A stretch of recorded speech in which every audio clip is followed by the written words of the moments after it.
comes and goes, at this moment, the eyes of our nation are focused on the perfect storm of racial inequity, a global pandemic, and historical unemployment.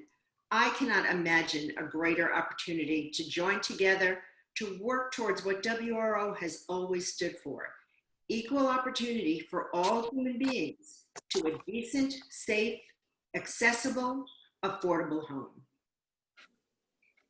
My intention is for Westchester Residential Opportunities to be part of that change.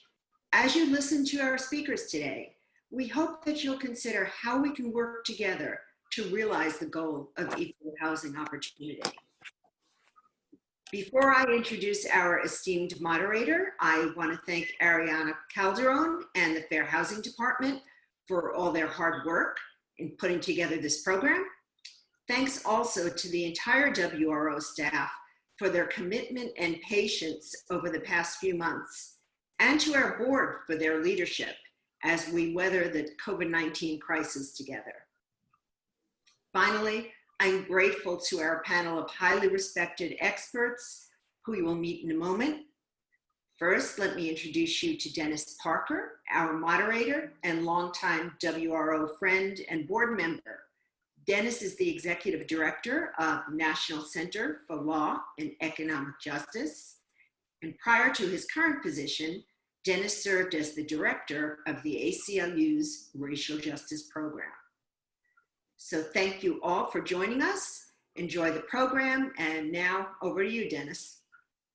Thank you very much, Marlene. And it's a real pleasure to be here for this important discussion with so many fascinating people. NPR had a show on their Code Switch podcast that talked about housing discrimination. And it started with a quote from the great political philosopher Chris Rock, who had pointed out that there are Martin Luther King boulevards all over the United States, and that for someone who fought against segregation and against violence, that it is ironic that these boulevards are invariably in places that are the most violent and the most segregated. That segregation isn't limited to Martin Luther King boulevards. It is unfortunately a continuing fact of housing in the United States. And it's a fact that has enormous consequences because housing in particular affects so many different areas. It affects schools. It affects your access to health. It affects your family wealth, environmental safety, policing, and all of these things in a way that work together to disadvantage systematically, particularly people of color who live in segregated areas. And there is a feedback loop to the impact of segregation, because segregated white neighborhoods tend to have housing that's more valued. That results in there being more money for taxes for schools, which give further advantage to the people who live in those neighborhoods. And those kinds of connections exist for each of the areas that I discussed, as well as others. The fact that policing occurs more heavily in areas of concentrated populations of people of color changes the relationship between the police and the community in a way that operates to the detriment of those community members. And as Marlene pointed out, the COVID-19 crisis has really pulled aside any covering of that interrelated disadvantage that results from school desegregation or from housing segregation.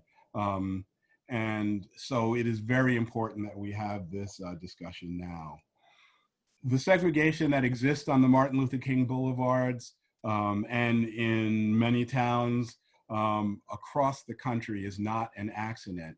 And sadly, it is a condition that was in large part created by the federal government during the New Deal, when the National Housing Act was passed. As you may know, there was a creation of residential security maps, which would divide areas into desirability that was distinguished by color.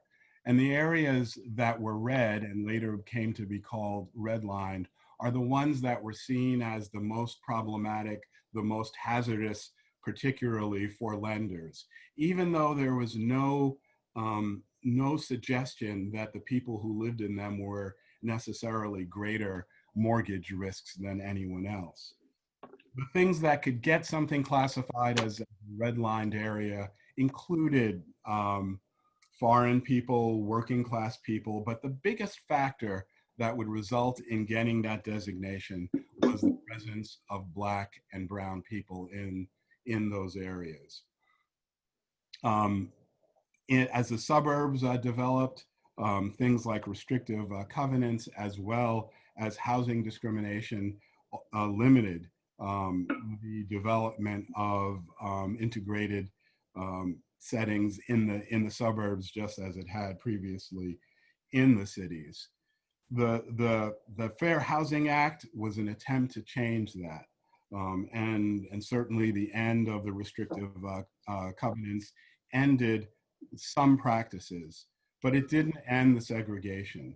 And it is clear that the impacts of these long-standing, long-entrenched practices continue to have an impact. And they continue to have an impact in Westchester also.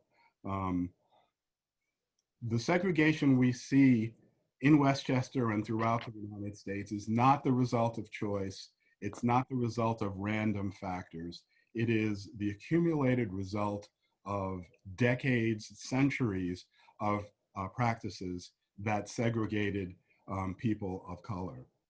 And sadly, the positive role that the passage of Title VIII has been undercut again by the federal government with the announcement on the 23rd of this month that the affirmatively furthering fair housing rule passed during the Obama administration will be ended. And that changes the whole relationship and the responsibilities of communities to assure fair housing.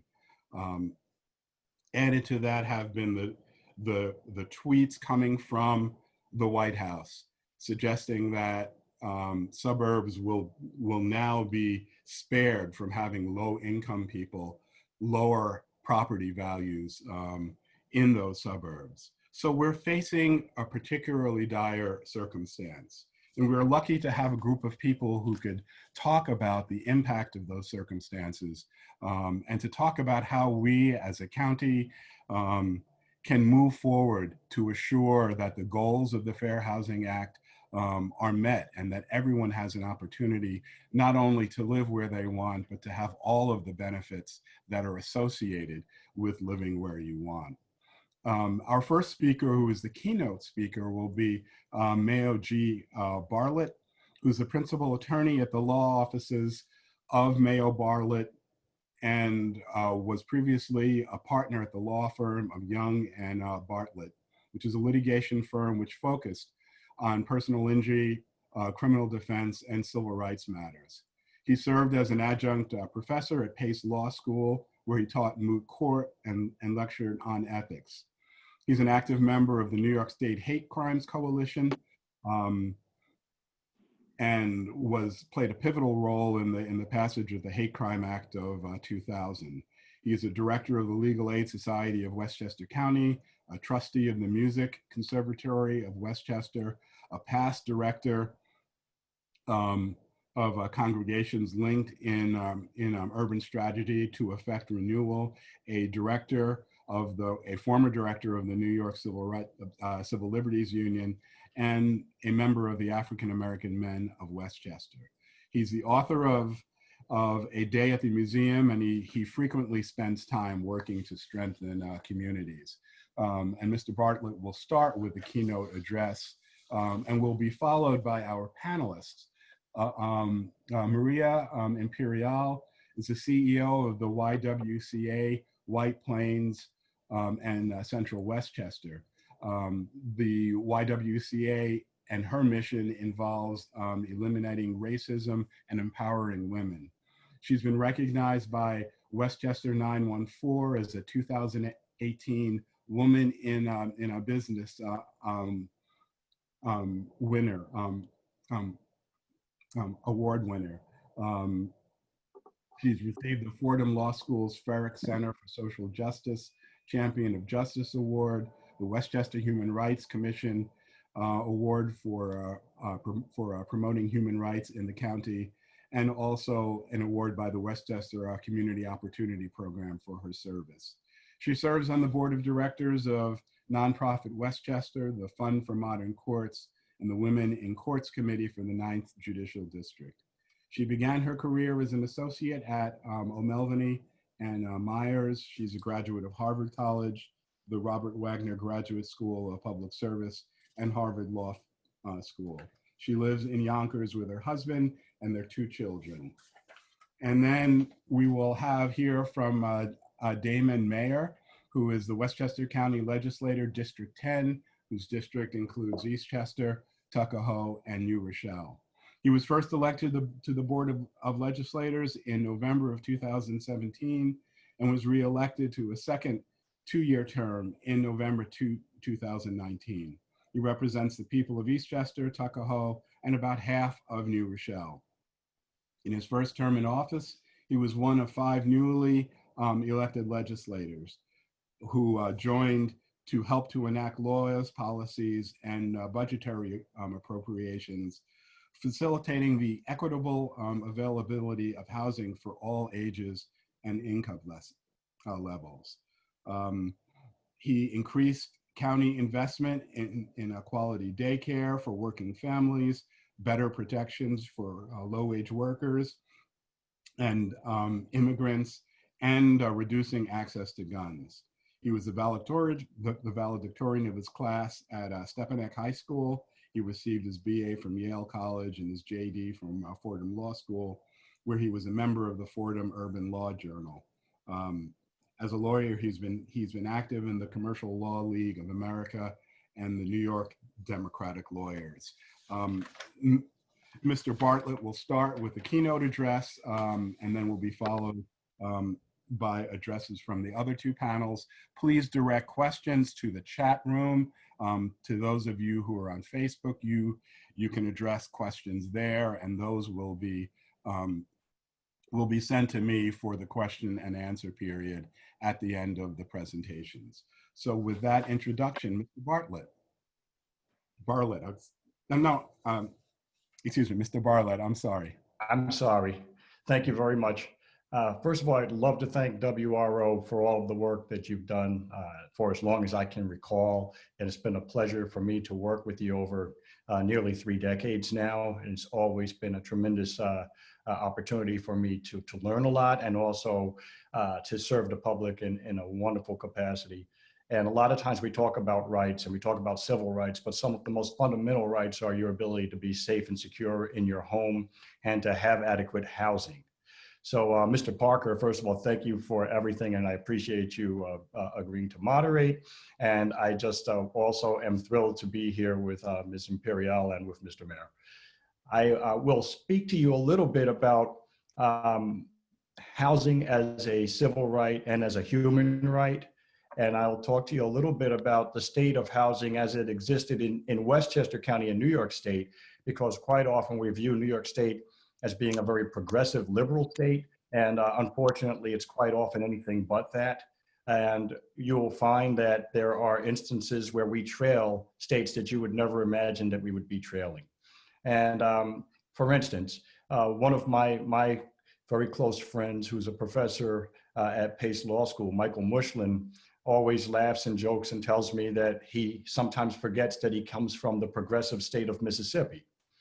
And he says that because in Mississippi, you're able to get your felony expunged. You're able to have criminal convictions wiped away, where in New York State, you're not. Where in New York State, we were the second to last state to realize that it didn't make sense to criminalize children and treat them as adults. And Maria Imperial spent a lot of time working with Raise the Age Initiative and working with a number of not-for-profits and individuals to change that. So now we were the second to last state, with Connecticut being the third to last state. Now, we're not here specifically to talk about that, so I'm going to address the primary reason that we are here, and that's discrimination in housing. And if we go back to what Mr. Parker was talking about, quoting Chris Rock, as his being a civil rights icon himself, talking about Martin Luther King Jr. Boulevard. I happen to be a criminal defense attorney now and a civil rights lawyer.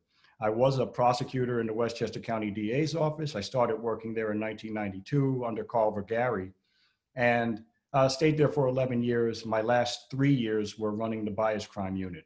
And that was probably my favorite time, because I got to meet a lot of phenomenal people in the civil rights and human rights community, and people who are just interested in strengthening their community in the first place.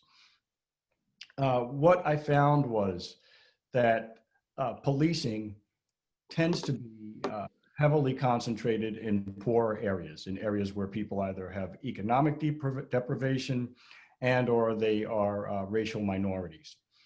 And I later in my private career as a civil rights attorney came to represent the estate of Kenneth Chamberlain Sr. And some of you may be familiar with Mr. Chamberlain. For those who are not, he was a 68-year-old Marine veteran.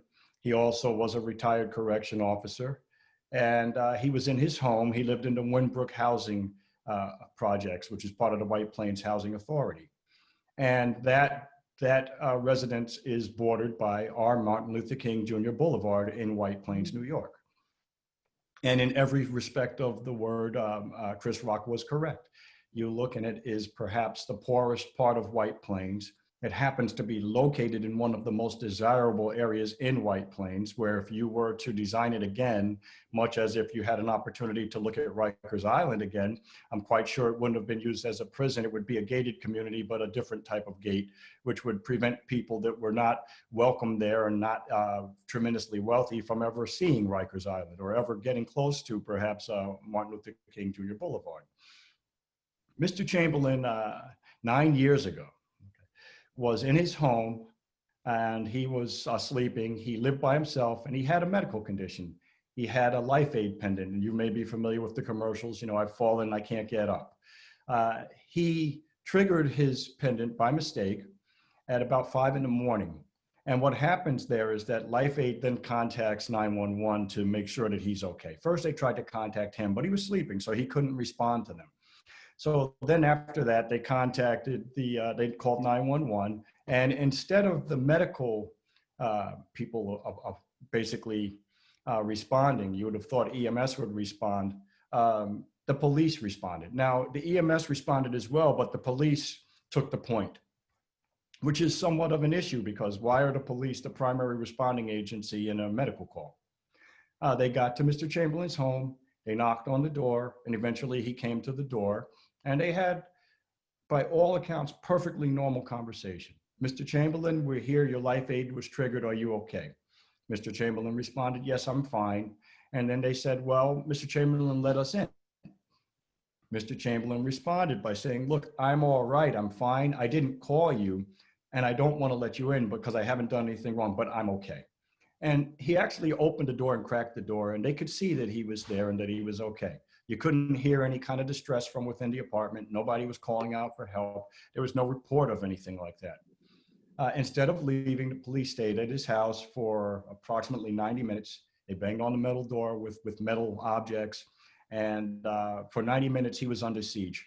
And eventually, you could hear him saying, because Life Aid records the audio, you could hear him saying things like, officers, why do you have your guns out? I'm a 68-year-old man with a heart condition. Please leave me alone. And the response to him when he said that was, we don't give an F, and they called him the N-word. And we know that because it's recorded on the audio tape, and there's also audio and visual from the taser, which had been deployed.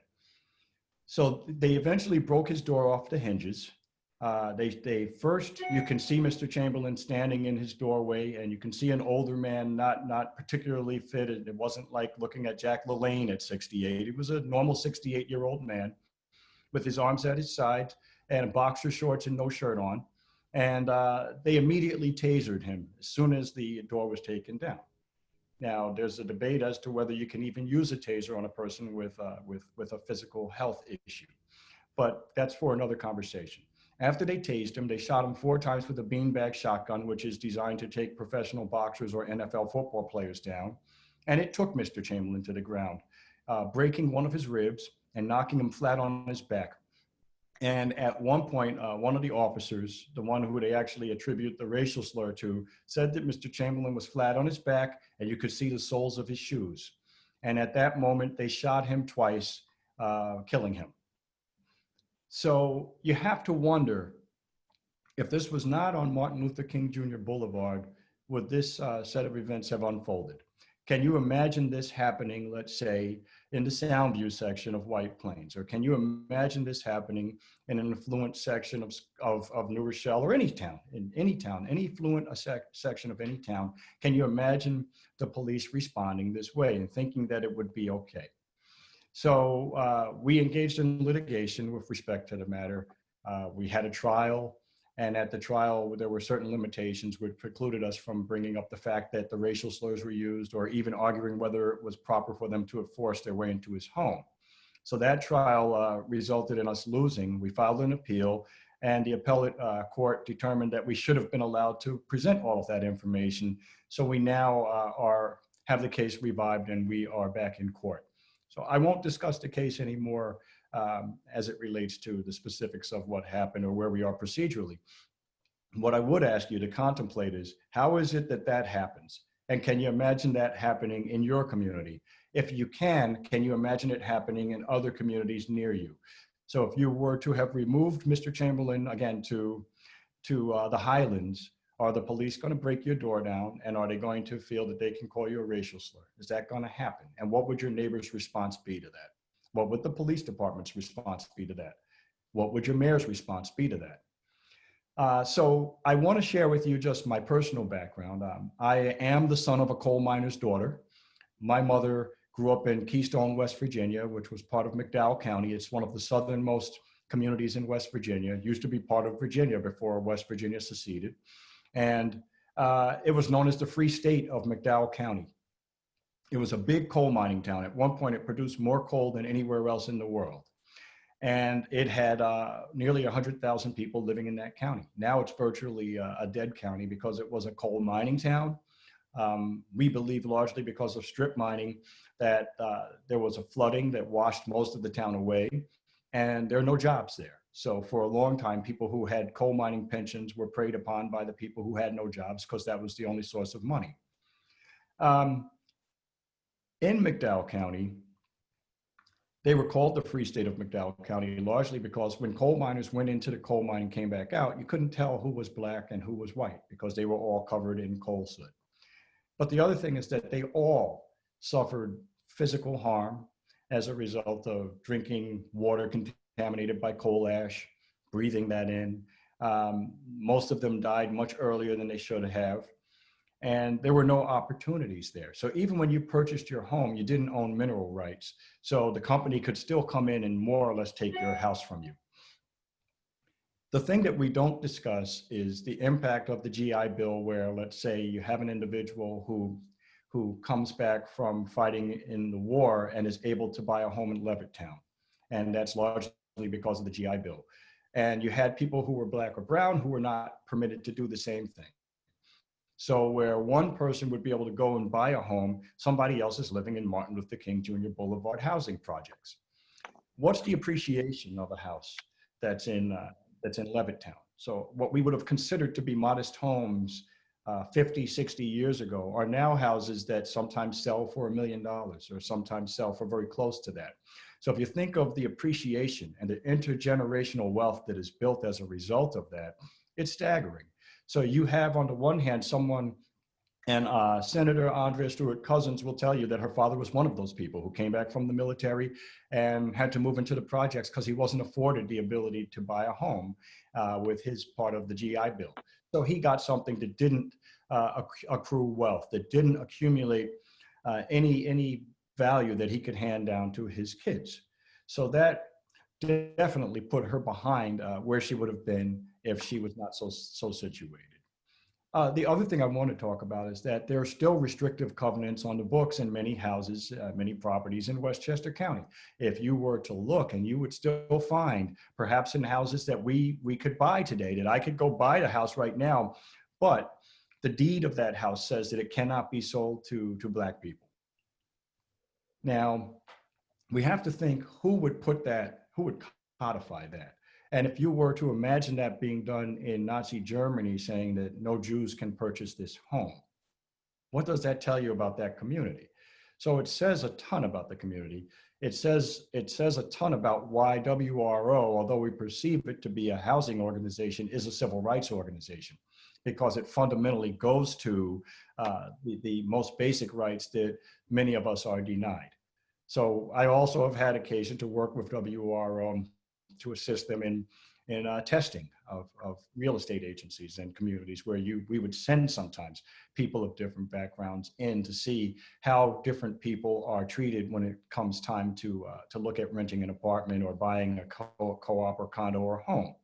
And you'd be amazed that in today, you'll find people who are steered away from particular communities.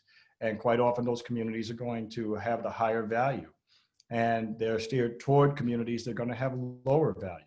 So each time, if you are to buy a home in one of those red line districts, what are you losing? What are your kids losing? What is the value?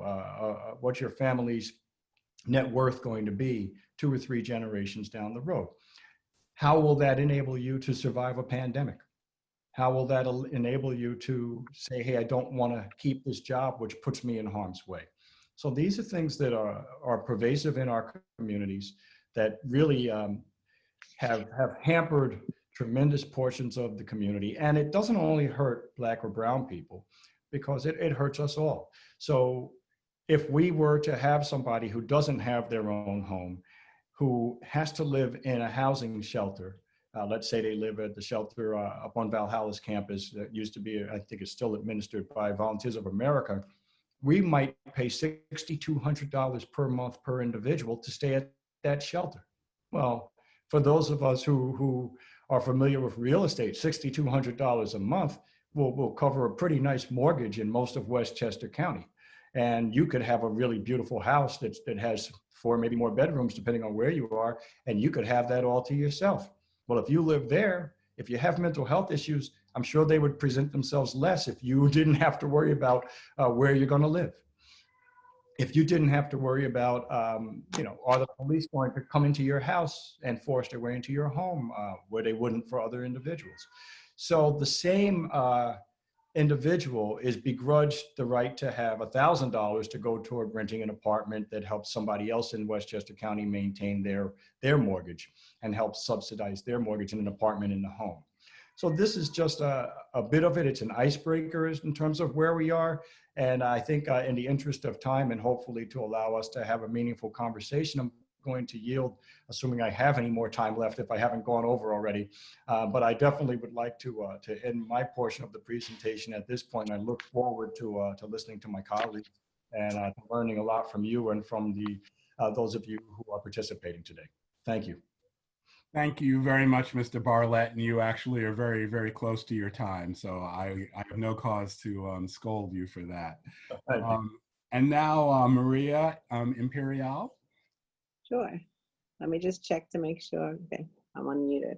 Oh, I want to also like to thank Marlene and WRO, especially Ariana and Alex, for asking me to be on this panel. And I also have to give my thanks to Mayo just for being Mayo.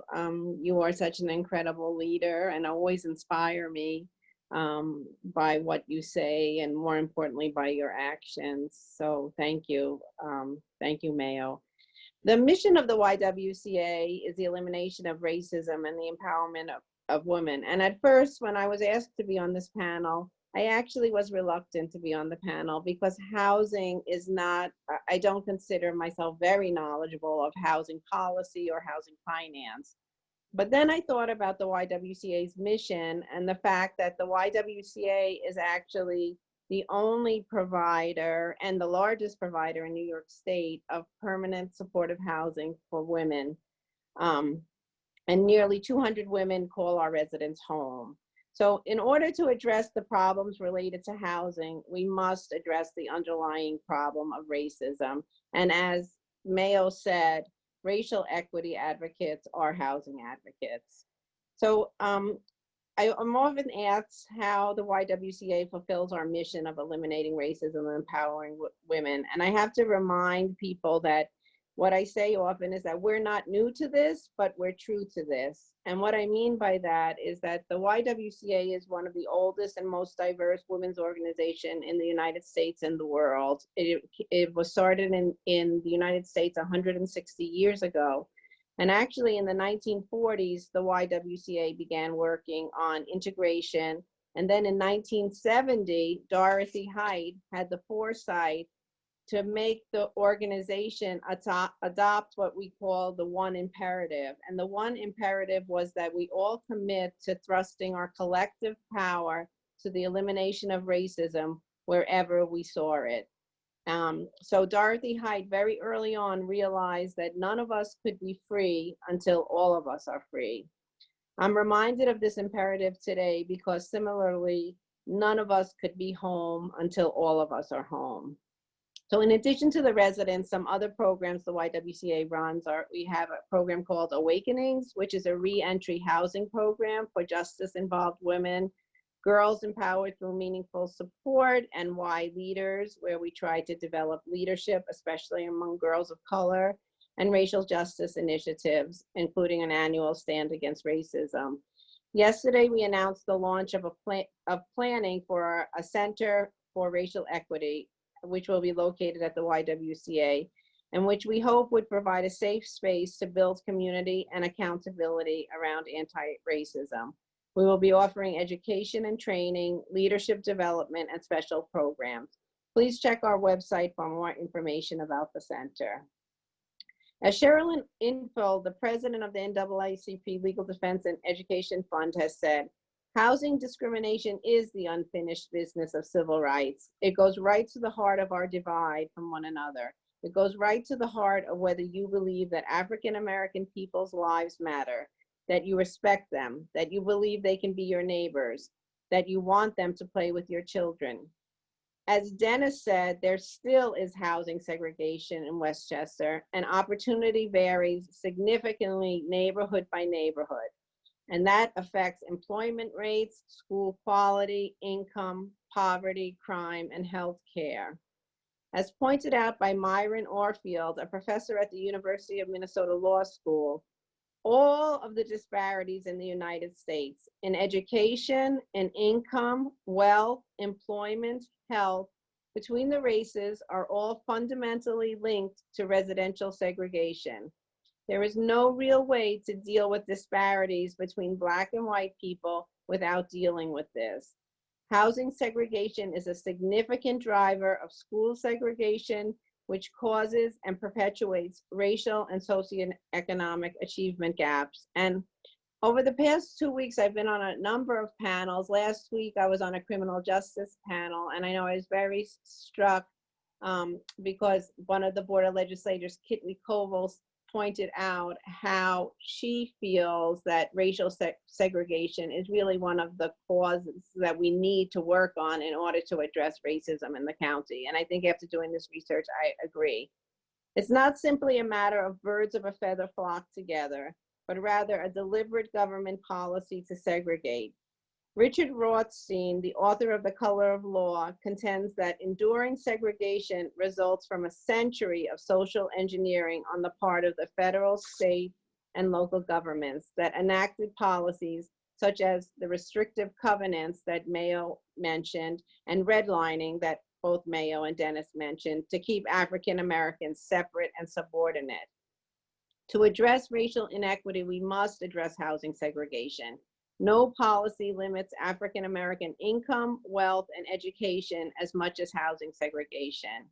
It's a fact that middle-class Blacks live in neighborhoods with higher poverty rates than low-income whites, and African American households headed by an individual with a bachelor's degree have less wealth on average than white households headed by an individual who lacks a high school degree.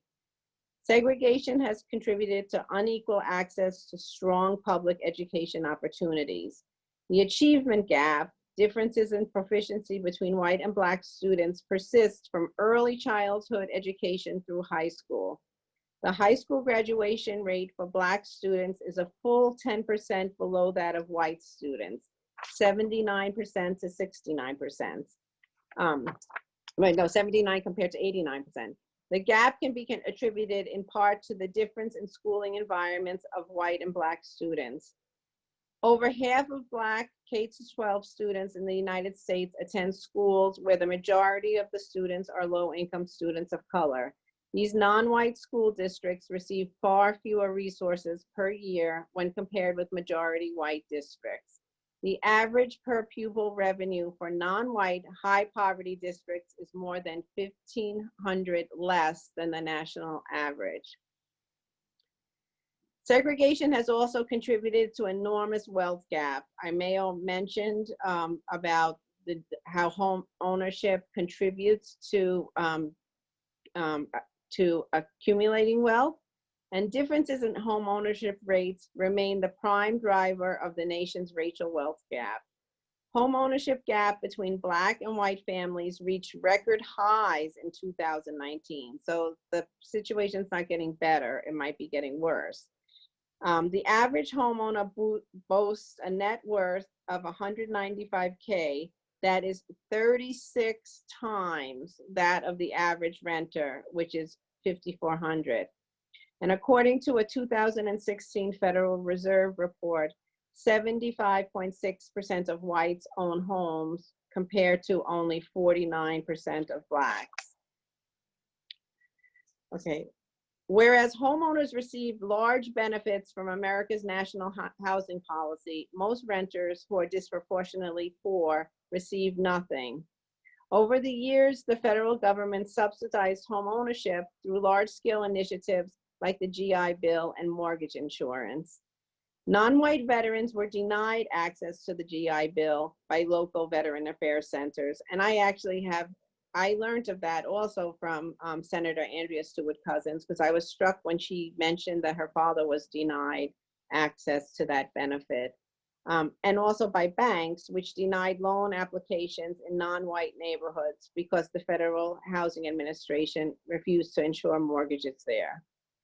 The net worth of a typical white family, $171K, is nearly 10 times greater than that of the average Black American family, which is $17,500.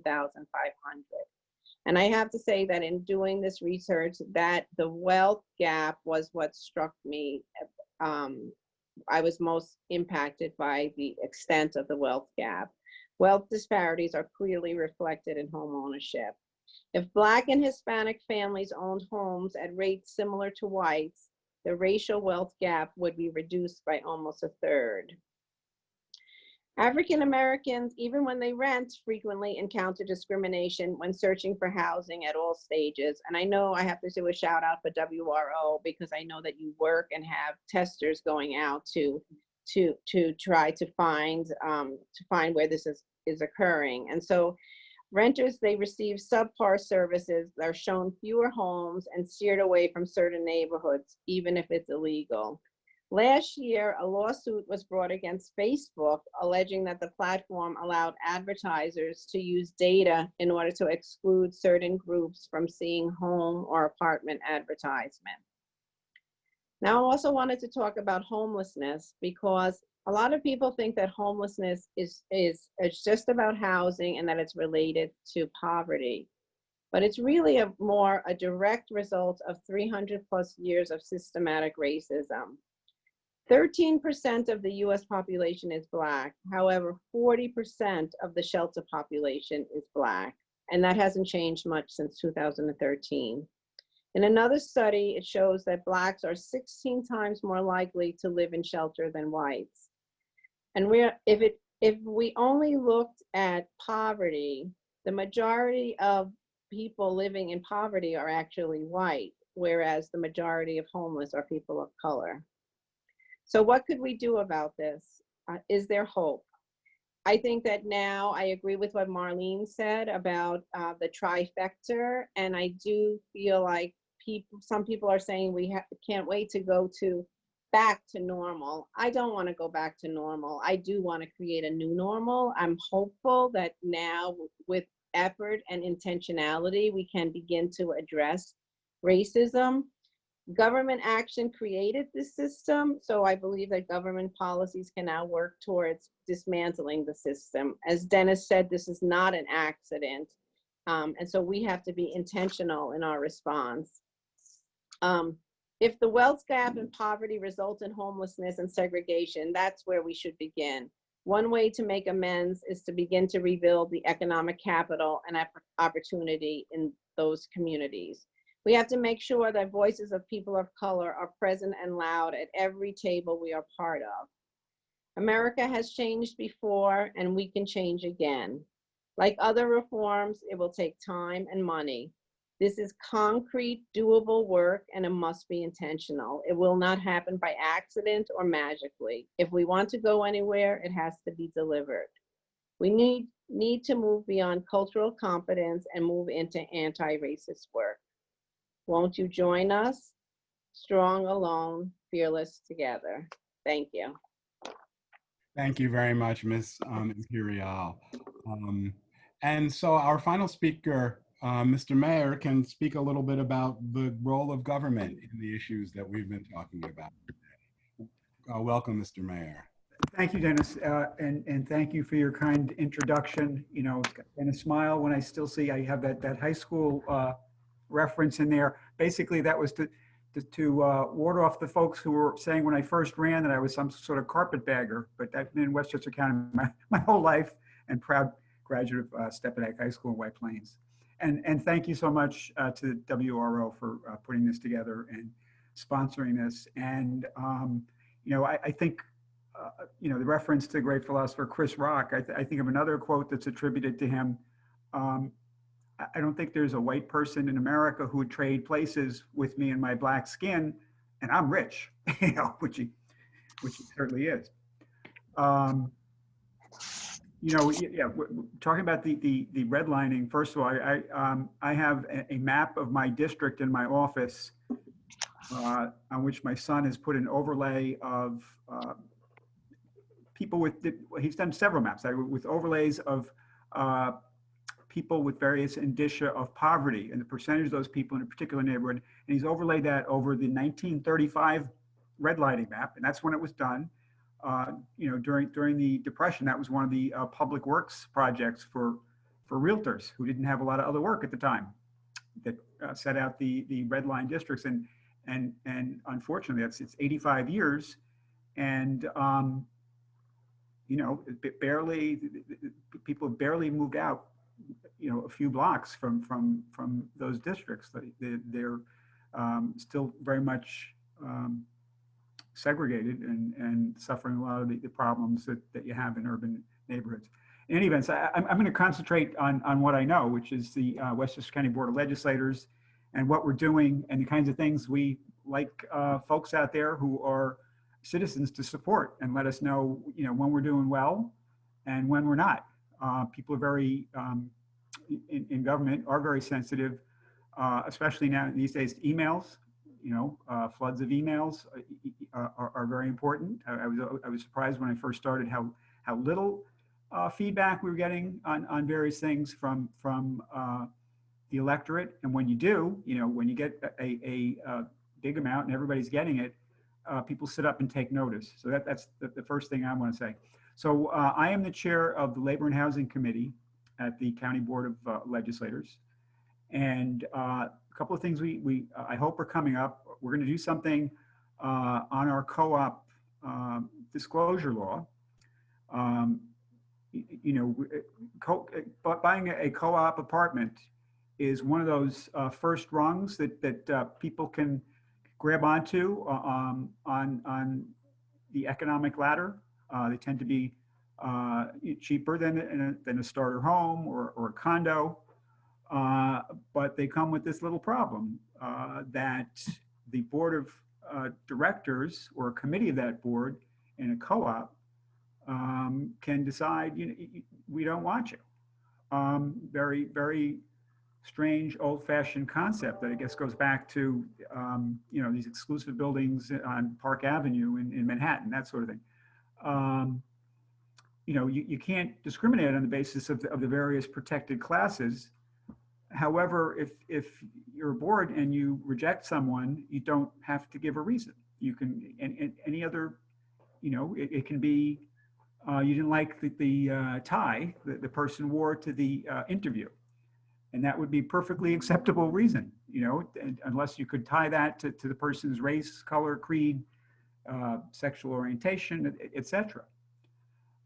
So we tried to draft a law that said, a couple of years ago, that said the co-op board would have to state a reason to the rejected person why they're being rejected. Through negotiations and the sausage making of law, that was what actually passed was a law requiring the board to report to our Human Rights Commission and how it, well, there's a fair housing division of the Human Rights Commission in Westchester County, that there was a rejection, nothing about the reason.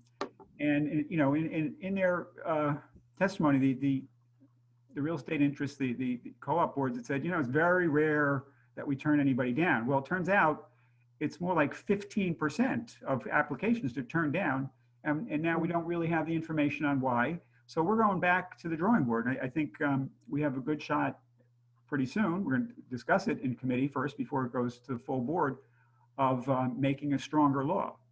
And it'll be the strongest law in the state if we follow through and do what I think we can do to help avoid discrimination in co-op law. Second thing we have coming down, I hope fairly soon, is a tenant's right to counsel provision. We already have a pilot program in Yonkers, which has been doing very well. We've doubled the funding for it this past year, which through the legal services of Hudson Valley, indigent tenants, and not so indigent people with a fairly high multiplier of at the poverty level, need counsel and are afforded counsel. And again, very, very predominantly people of color, as you say, because less ownership, more tenancy among people of color. And it gives them a fair fight against the landlords. Landlords, almost all the landlords have a lawyer, and traditionally none, or maybe 2 or 3% of tenants have a lawyer in eviction proceedings. And I think it'll lead to more reasonable negotiations, especially now with so many folks having been out of work in the COVID pandemic. And that's one that we want to, I think we can model after the New York City local law that was, has been phased in over the last couple of years. And then it's a question of funding it, which is no mean feat. However, as I think Mayo said, you pay $200 or it's at least $6,000 a month to put up a homeless person in a shelter or in a motel. I think you get a better bang for the buck by having an attorney help someone stay in their home, work out payments over time. And of course, part of eviction protection, as well as WRO knows, is sometimes there is money available to help people with their actual rental payments over short periods of time, if that's what they need just to keep going. The next item is very important for the long-term solution of housing and homelessness, is supporting private developers who will construct certain percentage of affordable housing in their buildings, or create entire developments of affordable housing, done the right way, the proper materials, not set out on the edge of town, as quite often happened in the urban renewal and project building era. We have in this year's budget $20 million in the capital budget to bond pieces of various projects based on how much affordable housing they'll do. I mean, a prime mover in Westchester has been, my hometown in New Rochelle, where we've got $5 million towards infrastructure and property acquisition for a couple of projects. They're very good. One is in a kind of a luxury building that's going to be 25% affordable housing, and at decent affordability. The lower AMI. If we get into the technical talk about it. Another one that is going to fund all affordable housing in I think it's a 200 unit or thereabouts apartment building with parking and a new Boys and Girls Club from the site that was there originally. And we've sort of been hampered at moving a lot of other stuff forward. There's another project in New Rochelle, but the pandemic is for projects that are already being built. It was great. There was no traffic. We had to hamper the construction vehicles going in, or delivery vehicles, and it was a mild weather winter. But for those who are not started and don't have all their financing in place, which requires a lot of different forms of financing, tax-free bonding, low interest tax credits, that just haven't been as fast getting their paperwork through, and there's been some uncertainty, I guess, as to where the investment dollars and the interest rates. So we plan on having the Commissioner of Development come in and talk more about that and how things look for the near and long term for those sorts of things. I don't know how I'm on time, but I was asked to just briefly touch on what the alternatives may be to the current administration's posture and actions or inactions.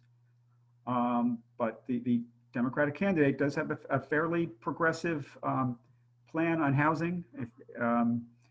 He's talking about $640 billion in investment in affordable housing over 10 years, starting at the lowest income levels. He's talking about the Section 8 program that is only basically 25% funded. It should be 100% funded. To back that up, he's talking about a federal source of income rule. This is the one that we have, for example, in Westchester County, that says the landlord can't discriminate against you on the basis of you're holding a Section 8 voucher or some other government aid helping you to pay the rent. So that no person pays more than 30% of their income toward rent. And to back that up, sort of a tier above that, there are a whole bunch of people who don't have income low enough to qualify for Section 8 voucher, but there would be a plan for a credit for those folks, to make sure they don't, a renter's credit, which is a great thing, to make sure they're not paying over 30% of their income in rent. There would be a $15,000 advanceable credit to people buying their first home. They qualify in certain ways, and advanceable means you don't have to wait to file your tax return next year to take the credit and have the advantage in that.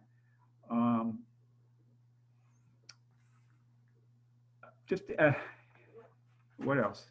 So many things here we're talking about. well, of course, reinstating the AFFH rule that the current administration is attempting to repeal, which is, sort of, it's contrary to the law itself. I mean, the statute has to be affected as well. And the language about affirmatively furthering fair housing is in there. Stuff for the developers, increased the advantages of the low-income housing tax credit. Rehab and rehabilitation money for single family and small multi-family homes. We tend to think about, when we're around here, we tend to think about the big buildings going up in New Rochelle. But there's smaller projects too. There are townhouse projects of 10 units. There is rehab of 2- and 3-story buildings. I forgot to say, a very interesting thing happened just yesterday in one of our committee meetings in New Rochelle, and I'll kind of end with that. We just sort of picked it up in committee the last time it was before us, that county owns some property up in town of Mount Pleasant where there have been all these office buildings. And it's a 99-year lease for a developer of office space, and had missed a deadline to be able to develop another piece of the property. And a couple of so they wanted something from us, and they were going to pay some money for it. And we said, well, what if instead of another office building, you put up housing there? And they said, oh, so you read our mind. That's what we're going to do. I said, well, what's your plan for affordable housing? Oh, we don't have one. We said, no. Anytime we're going to give up any interest in property, say park land or anything like that the county owns, and this should be the policy of all municipalities, I think, we're going to demand if you're putting up housing that at least 10% has to be affordable, has to be at a reasonable rent level, or the AMI thing, and for extended period of time. In this instance, we have 50 years. And after some back and forth, they said okay. And it was and this is in the district of the one conservative member that's left on, we don't have any Republicans, by the way, anymore on the Westchester County Board of Legislators, 16 Democrats, 1 registered conservative. She moved it. She not only voted for it, she moved it. She in a town of Mount Pleasant, which is, not known as one of those bastions of liberalism. So much, for the myth of we're going to destroy the suburbs by having some affordable housing in places where, there's need and where housing is very expensive here in Westchester County.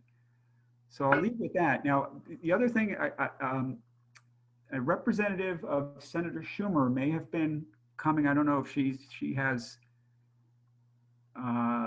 signed in some way, but I think there's going to be she would have some more information about what's happening now on the federal what's happening on the federal level now before the election. And I don't know, Marlene, if that person has checked in. And Mr. Mayor, we're getting close to the time that we need. Okay. All right. So thank you. That's so that's what we're doing. And I just emphasize again, tell us when we're doing good. Tell us we're not. Even if you think I'm doing the things you want me to do, tell me so I can tell my colleagues, because we may almost all be Democrats, but we're different. We're a big party. We're at different places on the spectrum on these kinds of issues. Thank you. Thank you very much. And we have a number of questions. I actually also have, but let me ask first the questions that have come in over chat and through Facebook. I would first point out that a number of people have chatted about experiencing discrimination and problems in housing personally, and I would urge you to reach out to WRO at 914-428-5655. 914-4507. That's Westchester Residential Opportunities at 914-428-4507. And WRO is in a position to help you with a wide range of housing difficulties, not just discrimination based on race and ethnicity, but also issues dealing with people with disabilities, with lending and borrowing issues, with a whole range of issues. And even if there are issues, and I'm not sure what they might be where they couldn't help you, they could refer you to where you can get help. So please do reach out to them. As I mentioned, we have a number of questions. And first, Mr. Bartlett, two questions raised. One is, what happened to those White Plains police officers? And a question about the restrictive covenants. And I understand that those are no longer enforceable, but what's the significance of the fact that they exist? And do you have a sense of whether they existed more prominently in some areas in Westchester rather than others? And you're on mute.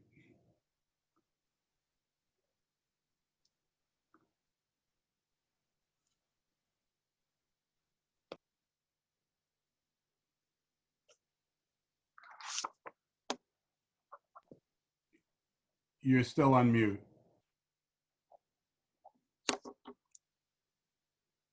Are you controlling?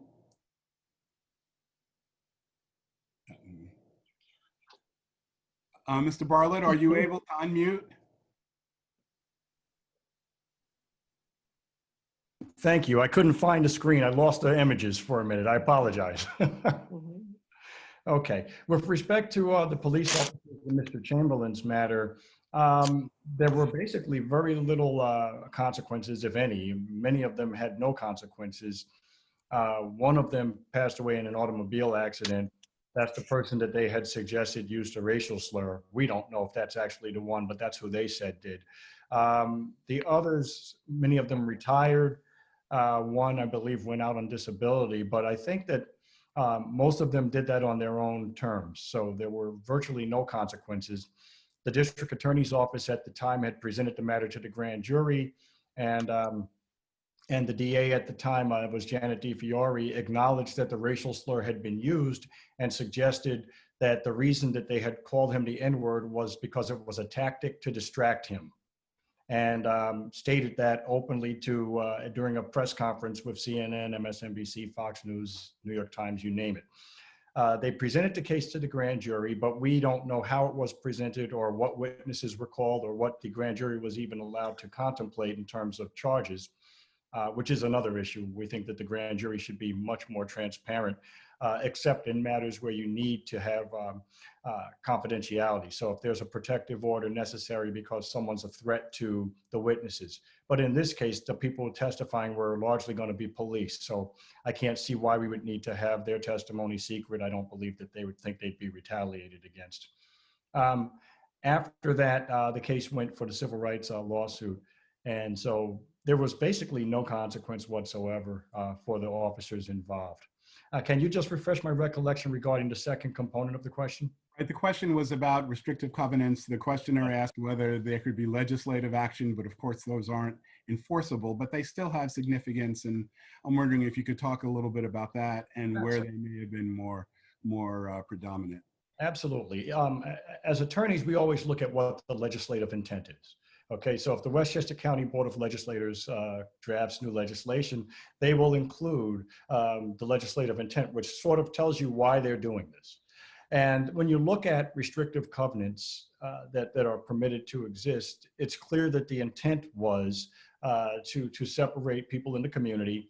And beyond that, if you scratch the surface just a little bit, the intent is to make sure that there's not, that there's actually a transfer of wealth from the African community and the community of Black and brown people to the if you will say, minority community. So there was no way that you would be able to preserve your wealth, where if I purchase a home, the anticipation is that that home will appreciate. Now, it doesn't always appreciate immediately, but we know that with the arc of time, it ultimately will. So I may, if I hold on to it 20 years, I may even be able to overcome dips like we're going through right now, 20 years from now, properties will be worth much more money, or at least it's anticipated they will be. 20 years of me paying rent doesn't get me anywhere in terms of building wealth, and it can't. It's impossible. All it does is deplete whatever I currently have. There's no way that I can anticipate that my rental will appreciate and that I can give that to my children. So as a consequence, to Maria's point, you end up with sometimes 1/10 or less the wealth. You end up even in situations where if your loved ones pass away, it's a real hardship simply to provide a proper burial for them, as opposed to saying, well, you know, as bad as it is that I lost my loved one, I'm going to now have their wealth transferred to me and to my siblings, and that I can now transfer to my fellow family members. I can't tell you what the disparity is from municipality to municipality, but I can tell you that, again, if it exists in communities in New York State and in Westchester County, which we are led to believe are progressive, it should make us stop and revisit where we were. And it also lets you revisit where some of the policies, why were some of the policies in place?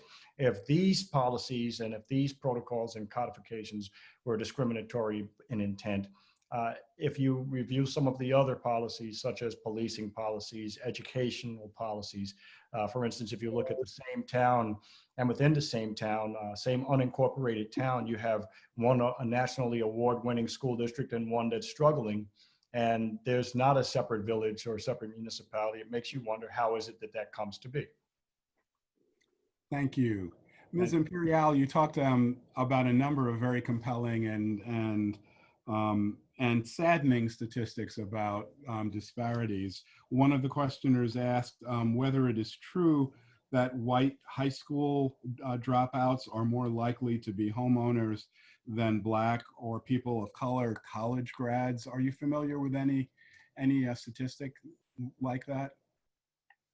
I'm not specifically on that point, but taking from the other statistics I found, I would say yes, because the more education that a Black person has, it doesn't put them in the same place as the same education that a white person has. So the statistic that I had was that somebody that a Black with a BA is treated at the same level in terms of getting a mortgage as a white who hasn't even completed high school.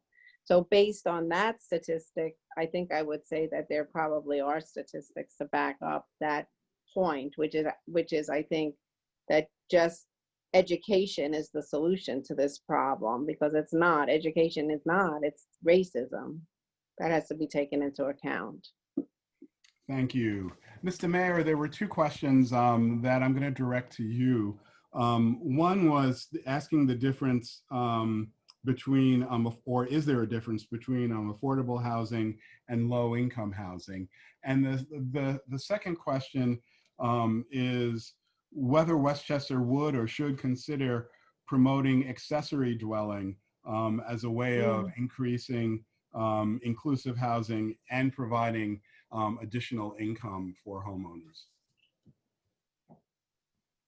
Oh, shock. He's forgetting to unmute. Yeah, affordable housing, in quotes, is the general rubric which starts at a figure that's 80% of area median income.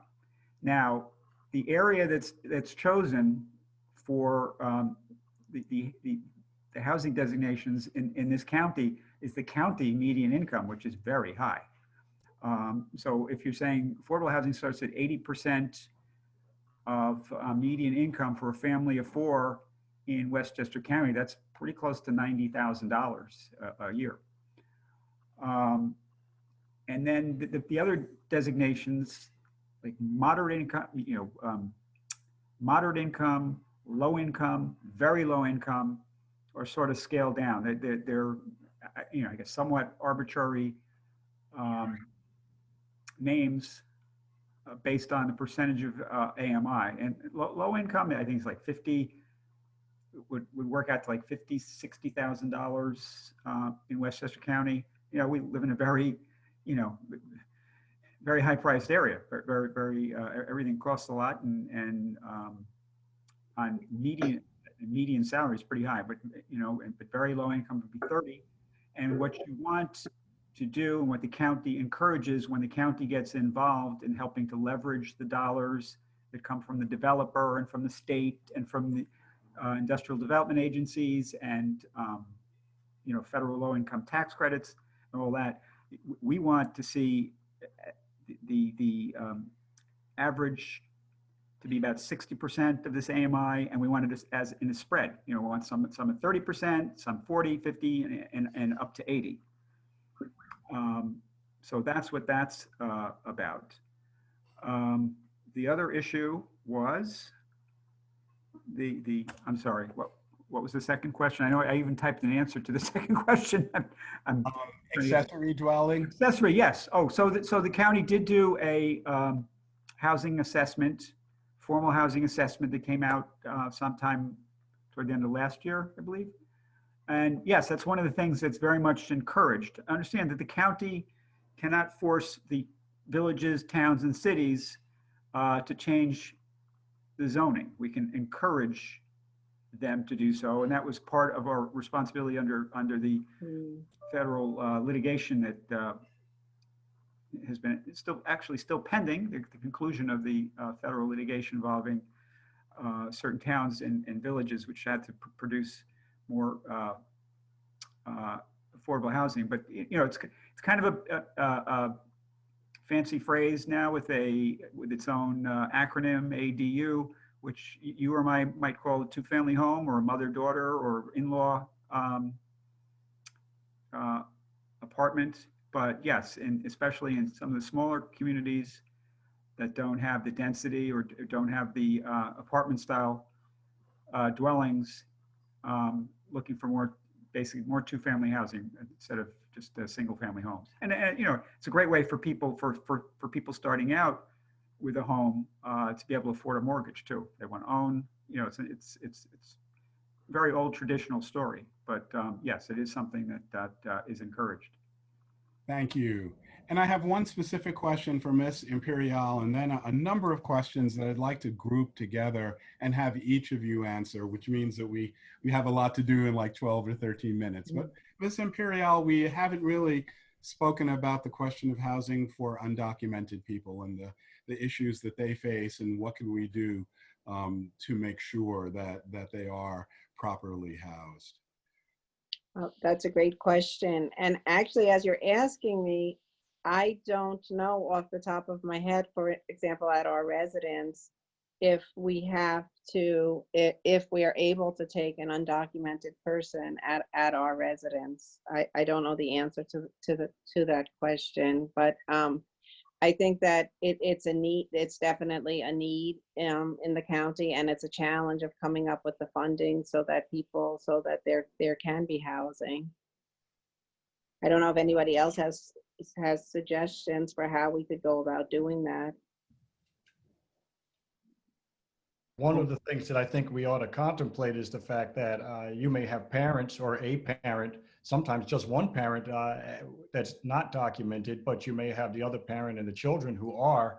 And so this impacts American citizens as much, quite often, sometimes more. You may have one undocumented person and 5 or 6 people who are American citizens who are either precluded or fearful of finding a place to live.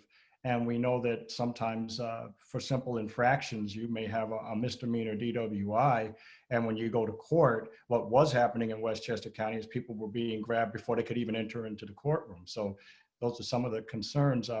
I don't have an answer, but I'm certainly happy to work with you to find one.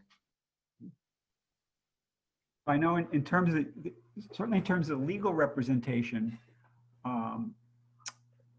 so Legal Services of Hudson Valley, which represents people to try to keep them from being homeless, and it receives government money, it cannot, including federal money, it cannot represent undocumented people. However, there is an organization with a similar name, Lower Hudson Valley Justice Center, I believe, that is privately funded, has donors, contributors, that does handle those. Marlene, does that sound correct?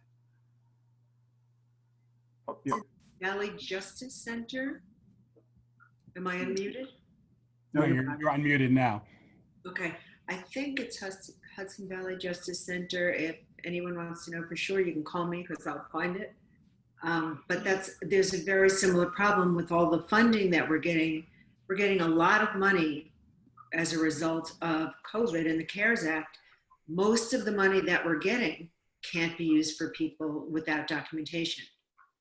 So it's a real problem. But what about Catholic Charities, Marlene? Are they? Catholic Charities can do it. There are private groups that can do it. Yeah. The majority of the money, and United Way, I believe, can do it, EFSP funding. Certainly the federal money can't be used for people without documentation. Yeah. And we have about 9 minutes left, so let me just give the general gist of a series of questions, my own included. And one is looking at the history of segregation, of the efforts to dismantle segregation. And one of the things that I have been struck by is that a lot of the comments associated with the end of with the announcement about the affirmatively furthering fair housing group is it's a resurgence of language that could have happened in the 40s or 50s, and very, very lightly veiled specific racism about what a group of people coming into your neighborhood will do. How do we deal with that? What are the specific steps that you do to create a different sense of community, to enforce the laws, to hold homeowners responsible, to create, after all of these years, desegregated housing?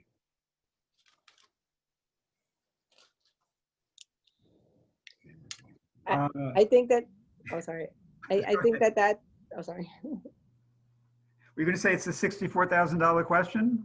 Mhm. It's interesting that this this presidential candidate is saying $640 billion to access housing for all. I think we're treading very closely to, and I'm not saying it's a negative way. Reparations. There's certainly a clear class of people who've been impacted. If you talk about people,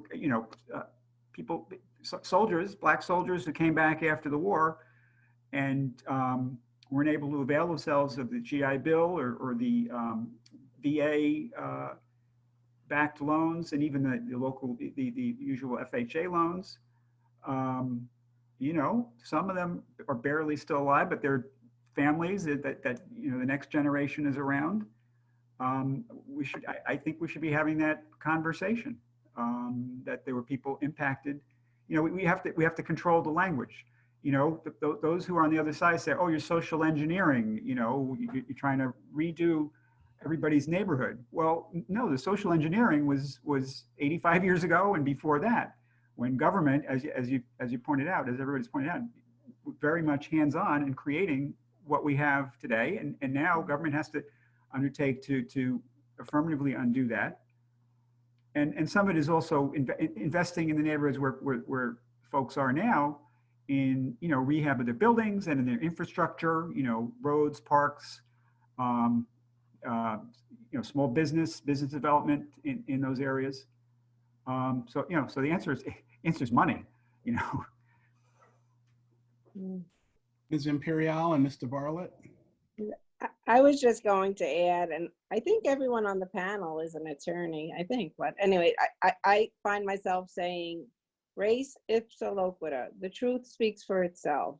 So in doing all this, I know that that's easy for me to say, but truth does speak for itself. There are facts. And when you look at the facts, a lot of these policies were as a result of government action. So that's why I feel like just the way we created this, we can. And I do believe, and I'm not a Pollyanna, I know maybe I get accused of being Pollyanna, but I believe now people are more open to seeing the truth. And I also find great hope in young people too. I think that youth are going to help us get this right. And the first thing is we have to face the facts and face the truth that structural racism exists. And so we have to do what we have to do to undo it. And I know that there are people who refuse to see it that way. I thought it was so ironic that yet, preparing for this panel to hear those tweets yesterday.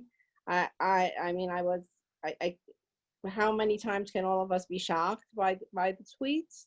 But I was so shocked by the tweets, especially in light of doing the research and knowing what the truth is.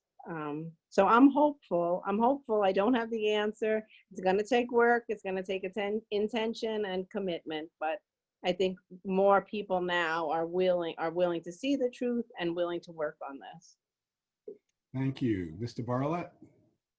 I think that I certainly I agree with Damon and with Maria. I think that part of it is going to come down to truth and reconciliation, because there are a lot of people who are not aware of this, and those are even individuals that are doing the work. You may not necessarily know that that the market that you're working in has restrictive covenants, and that for instance, my in-laws weren't able to get a mortgage when they were trying to get their first home. And that's not that long ago. This is my wife's parents, and they had to really struggle just to find a basic loan that would allow them to have the home. So those are things that are important. And when people have the actual information, it'll dispel the myth that things never happened. Quite often people, especially if you're reasonably new to the United States, you may say, well, we weren't slave owners. We didn't engage in these things. We weren't here in the 60s. And you won't realize that you still were able to benefit by structural racism that may have allowed you to compete for a home someone else couldn't compete for. Once you are able to sit there and show that deed, once you're able to show the actual redlining, then people generally are surprised to find that out. It's somewhat similar even to if you start to have a conversation about the Star Spangled Banner and you go into the verses that follow the ones that we're all familiar with, where they talk about the bloody footprint of the slave marching onward to the grave. Most people don't know that that's part of the national anthem. And when they find out about it, they tend to be shocked. So I think information will help people who are of good faith and who are honestly willing to have a conversation about equity. And once they find that out, I think that you'll find that there are more people that are willing to assist. Mayo, absolutely. I saw there was the exhibit, which I'm trying to get to the county office building that I saw down in the Bronx, that showed the actual red line maps, these big maps with actual red lines and notations in these books about being infested with certain groups. And the realtor's handbook that they're working from on how to identify, and it's very explicit, and it really makes an impression. Well, thank you all. Well, first, let me say there have been a number of other comments and postings. I'd urge everyone to look at the chat function. There are links to a lot of information. In addition to the Justice Center that Marlene mentioned, I believe Neighbors Link also works with immigrant groups. There's a lot of information there. Please take it down. Write it down, not remove it.